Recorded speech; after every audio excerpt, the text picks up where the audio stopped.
UFLF episodes. We out here with Prezzy, the man himself, Presidential Hoop. Go ahead, introduce yourself, my G. Tell them where we at. Presidential Hoops. They call me Prezzy. We out here in Overbrook right now. We just getting a really, really exclusive interview with my man. Support what he's doing, love what he's doing, you know what I mean? I think he's trying to create a platform for a lot of creatives in the city, so I think it's very important, you know, so definitely got to come down to Overbrook and holler at some creatives down in the East End, right? Talk to him. All right, so tell them where my nuts from, man. Where'd you grow up? So I grew up, I'm from South Sudan originally, came down here, you know, we left our country at a young age, you know, just due to a lot of conflict that was happening there. Came to Ottawa and got placed right away into the Overbrook area, you know, and just kind of grew up here ever since, man. Where did the love of basketball come from? You know what I mean? When did that first start? Where did you pick up a basketball? Man, I talked this yesterday actually, man. Like, I was really trying to figure that out. I think, like, my love of basketball is weird, man. Like, as a young kid, I had a lot of anger, you know what I mean? And I had no place to displace that emotion, you know? So I think, like, what basketball created for me was, like, therapy sessions, consistent therapy sessions, man. Basketball was my like mentor, my outlet to be creative. You know, you can be a guard, you can shoot the ball, you can add your expression into the game, you know. You can be competitive, you can dominate, you know what I mean? You can be ruthless, let off that rage, that ferocity, you know. So, like, honestly, basketball I would say was like a tool to just kind of self-discover who I was, but at the same time understand like what I was going through when I wasn't able to understand it, you know. I see you played a little professional ball in your day. Prince Edward Island. Yeah. So tell us about that a little bit. How'd you end up over there? So Prince Edward Island was my university program. So like I went to university out in Prince Edward Island. I played pro in England, but I'll tell you about UPI. So the University of Prince Edward Island for me was like my first introduction into the business of basketball, right? Because like you got to understand during my last year, like going into my last year, I had no scholarship offers at all. And I was like, damn, what am I gonna do? But in my last year, I picked up like over 20 Canadian scholarships and like 10, 11 American Division I scholarships too, you know, but I never wrote my SATs. I was like scared to test, you know? So I ended up taking the Canadian route and like you start eliminating coaches just based on what they promised you early, but are not willing to put it into writing. See what I mean? So it's like honestly like signing a 360 deal. You know what I'm promise you the world. Exactly. A lot of guys are going out there. Correct, man. A lot of guys are going out to school right now and signing 360 deals. They don't understand their contract. They don't understand how to utilize their contracts. You know what I mean? Happy to hear they got one. Exactly. You know, and they understand. Once you come to the label, which is the university, you got 10 other people on your label that are competing for your position, you know? So it's like what the RNAs and the older heads said before, it doesn't apply unless you're producing, you know? So I understood numbers matter, you know? Numbers matter, man. Coaching started, right? You know what I mean? When did you come back and decided to coach these kids? Where did that love come from, you know? The coaching spawned from like just seeing like all the poison in the game, you know what I mean? And like understanding like there's like a whole generation coming after me that like wants the same thing that I thought I wanted, but don't understand possibly what is required to achieve it. And the biggest thing about like the chase too is like the hardest thing, but the most valuable thing is to remain yourself. Get what I'm trying to say? Yeah, throughout the process. Throughout the process. You see a lot of these stars, right? They catch that big check and all of a sudden they're acting different. It's like, act different. Like you're supposed to grow into something new. But there's a difference between evolving and changing. You gotta maintain those skills. You gotta maintain that foundation, baby. Exactly. So it's like with these youth, man, I just wanted to kind of show them like, man, there's a lot more than the glorified thing of like, oh, I want to go play out here, man. There's a lot of beauty to the game, you know, but there's a lot of pain as well. And like, let's try to keep you away from the pain as much as possible so you can have a beautiful career, a beautiful story, you know? Spotlights, you know? Exactly. You gotta be ready for the bottom as well. That's a big line right there. Do not stall. And the bottom at the same damn time. Exactly, man. I hear that. Exactly, man.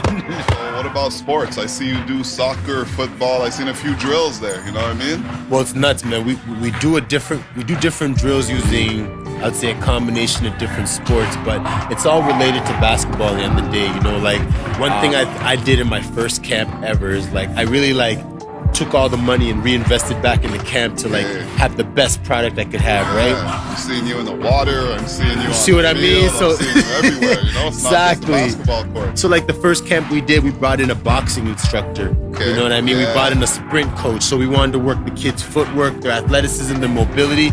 We wanted their hand-eye coordination. Like people don't even understand like boxing. The stances, the switches, the staying on your toes, the hand speed, all that applies in transition. So it's like all these other sports that like people think that I'm like venturing into. It's like to a certain degree, I'm just like I'm an enthusiastic of basketball. You know, everything works. You know, everything transitions, man. Where did you find these drills? You know, like how do you make them up? You know, I go work out, I can barely come up with 6 exercises to do in a routine. How do you come up with your drills to make them do that? I think it's the importance of like the intern phase. You know, everybody, there used to be this intern phase. Interns used to never get paid. So you'd come to the office, you start the mailroom and you got to work your way up, right?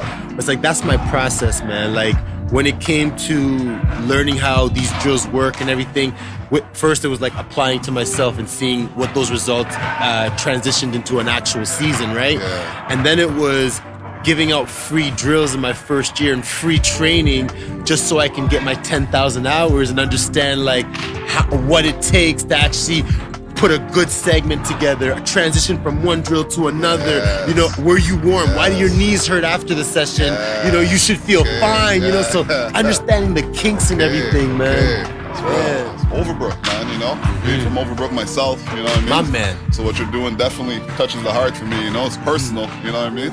Because coming up, like, you know, I used to go play at Overbrook Park right here. You couldn't even play at Overbrook Park if you weren't from Overbrook Park, you know what I mean? People would look at you funny, ask you where you're from, probably kick your ball on top of that community center type shit, you know?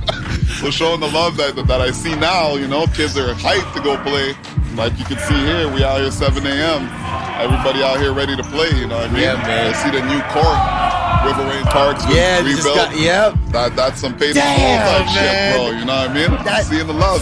That shit really hits my heart, man. You know, I'm definitely loving that, you know? So tell me, that love for Overbrook just came from growing up here? Is that why you chose here to start your base? It's weird, man. Like I started in a lot of different places. I started like in the South. I did some things out in the West. You know, when I first started this, I was going all over the city. You know, I was going everywhere. You know, but I felt like the love we were getting. You know, like we were getting love everywhere, but the love was just always different in Overbrook. You know, and I think like a lot of these people in the neighborhood, like you literally seen me grow up here. You know my brother Dang. You know my brother Lou. You know my brother Shwil. Like you know like. You've seen my whole family transition here. You see my sister's probably done your hair.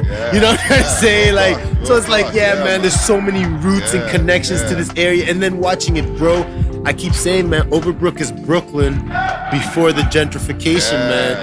You got Canarsie, you got, you know what I mean, Marcy. People don't even know that era, man. Tell you, man, like we were 30 when we were 15. Man, you had to watch your colors. You had to be proper. You know, like learn who to talk to, who not to walk with. You know what I mean? Exactly, man. So like, checked on your way to the corner store. Exactly, man. So the history of Overbrook, man, it's just like, honestly, I think it's such a beautiful history, and like the complexity of it, from like the politicians and the people in public housing, bro. The game that you pick up in this whole level of worlds, the cross boundaries and everything, bro, man. You can't pay for that. You end up a Harlem kid. Exactly. Well said. I noticed you even do police education. You know what I mean? Teaching these kids how to act when they get approached by the police. You know what I mean? I like that. Tell me about that. Why did you decide to teach them that? Man, we started teaching that because, like growing up here. Yeah, you had your issues. Yeah, we had your visits from law enforcement, things like that. You know what I mean? And I think like after a certain point, though, I started noticing Overbrook has been over-policed. You're now at a place where you're seeing police cars within a block of each other, you know? you're seeing 6 cars within a span of 2 blocks, you know? And I think, like, for an area like that, it doesn't make sense, you know what I mean? And there's a psychology that comes with being overly policed, you know? So if there's going to be about 8 cars within your span of walk from the grocery store all the way to your house, you better know how to deal with it, you know? You better know what your rights are. You better know, like, are you allowed filming? Are you not allowed to film it? You know, are you being detained? Or, you know, do you have to actually answer any questions, or do you have the right to remain silent, you know? So just these type of things. And, like, I'm not advocating criminality or the lifestyle or anything like that, but what I am saying is it's very important not to be labeled out here, right? Because it's like a lot of things happen out here where you're being labeled, as opposed to it has nothing to do with you and you're not even in the situation, but you are being labeled. Exactly, man. Until proven innocent. Exactly. Innocent until proven guilty. And that's why you got to know those rights, you know? Yeah, well said. How about the media? How's that been throughout your community support? You know what I mean? Because I know the cameras do hesitate because they used to hesitate to come to Overbrook, you know? But I see you getting a lot of love, you know what I mean? How's that been? I think, how's dealing with the media been, you know? Man, like, I haven't really had too many issues with the media. We haven't really had too much issues with the media. Like, I think the stuff that we're putting out there cannot be perceived in the wrong way. You know, like, this is an organization that is dedicated, no matter what, to providing the most for our youth in our neighborhoods, right? So we're dealing with parents, you know, we're dealing with politicians, we're dealing with youth, we're dealing with such a huge age demographic, right? And I think the support that comes with that, when your child is coming to our programs and going back home with more discipline, more empathy, more compassion, a heightened sense of confidence in their leadership abilities, you know what I mean? The parents start to love it, you know what I mean? And these are parents that are working in government and working in education. Also, and don't even have time to teach these things to their kids, right? But also it's like, sometimes as a youth, it's easier to speak to someone that is not consistent in your life, you know? Someone that... part of your family. Exactly. Someone that's just an outside perspective on your issue, you know what I mean? And I think that is healthy. That's what therapy is. You know, you feel like a lot less judgment when you know they don't know you like that. Exactly, man. You can't really feel like that shame or that guilt or that. So I think it's very important to... I think it's very important. I say we get back to the media, like, with the media, like, we've gotten love from CBC. We've gotten love from a lot of different sources in the city. You know, Hot 899 from Josie. Like, and I think all these people, they're like amazing people because they consistently want to now shine a light on just the great stuff happening in these communities. You know, we're now taking back our narrative. You know, no longer are we the gangsters, the thugs and stuff. Now we're community leaders. We're a community. Period. We're not a gang. We're a family. You ever see we're losing our words? You know, exactly, man. Yeah, real talk. I see you started the Overbrook Show. Well, started. Yeah, you know man. What I mean? You've been watching it. What do you think of it, man? I'm loving it. I'm loving it. We here, you know, and inspired this. What I'm doing. I appreciate that, man. So tell us how that came about. So the Overbrook Show was like I always had a thing for media. I started this with like my cell phone, man. Just coming to runs like this, running programs, cutting, editing, going home, throwing some music behind it, posting it. You know, when Reels came out, the game changed, you know, when you could throw a beat on the back of what you're doing, the game changed, man. You know, so just like creating stories and throwing them out there from what we're doing, and then getting into better content, investing in videographers, getting to the point where it's like, okay, now we can put out 5 minutes where people are interested in watching, you know. And then COVID hit and we're like, oh shoot, we can no longer connect physically. How we gonna do it? Man, we spent all this time building a social platform. Let's utilize that, man. Let's create a show that like allows these youth right now, when they're going through a lack of connection, a lack of community, just to understand like, okay, this online platform is going to be something positive around self-expression, around artistic expression, you know, around culture, learning about your own hair, learning about what hair means to the culture as opposed to just style. You know what I mean? The crown you wear, you know, these type of things, you know? So it's like, yeah, man, that was our first season, and like, it wasn't, I would say looking back, it wasn't my best work, but it was my best work for the time. it was for where I was and what I understood about this industry. It was my best work for the time. And then I just told myself, like, people were getting hyped, so I got excited. But I'm like, I mean, I told them, like, this is not it. You know, like, this is just like the next thing. Like, I still got a lot more in me, you know. And like, then the season 2, like, humanizing the hood, you know, like putting that yeah, man, that's actually like a group from Toronto, but like that concept of humanizing the hood, man, putting some compassion and empathy behind your labels before you start to because how can you understand me? You're a diplomat's child. You never actually even been in these areas, and in that you don't lack opportunity. Have you ever been in a situation where there's no opportunity and there's a whole lot of frustration? You got to make something happen and you're just starving, but you're not starving just like with money. You're starving for the ability to succeed, opportunity, and there's nothing around, you know? You know what I'm saying, man? It's just like, yeah, man, like this is where all this started from, man. Humanizing the neighborhood, man. Understanding why we become monsters because sometimes we don't have a lack of support. I always see I hear you say this quote, you know, watching your interviews, watching your speeches. I hear you say this phrase that always stuck with me, saying always despise a free lunch. Woo! You know what I mean?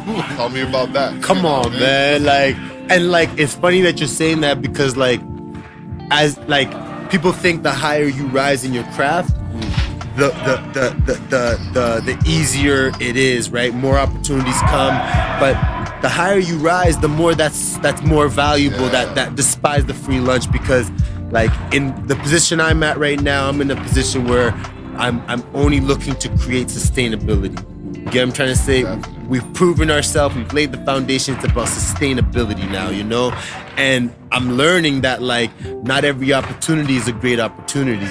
And I'm also learning that, like, any opportunity that sacrifices my peace is not an opportunity for me. You know what I mean?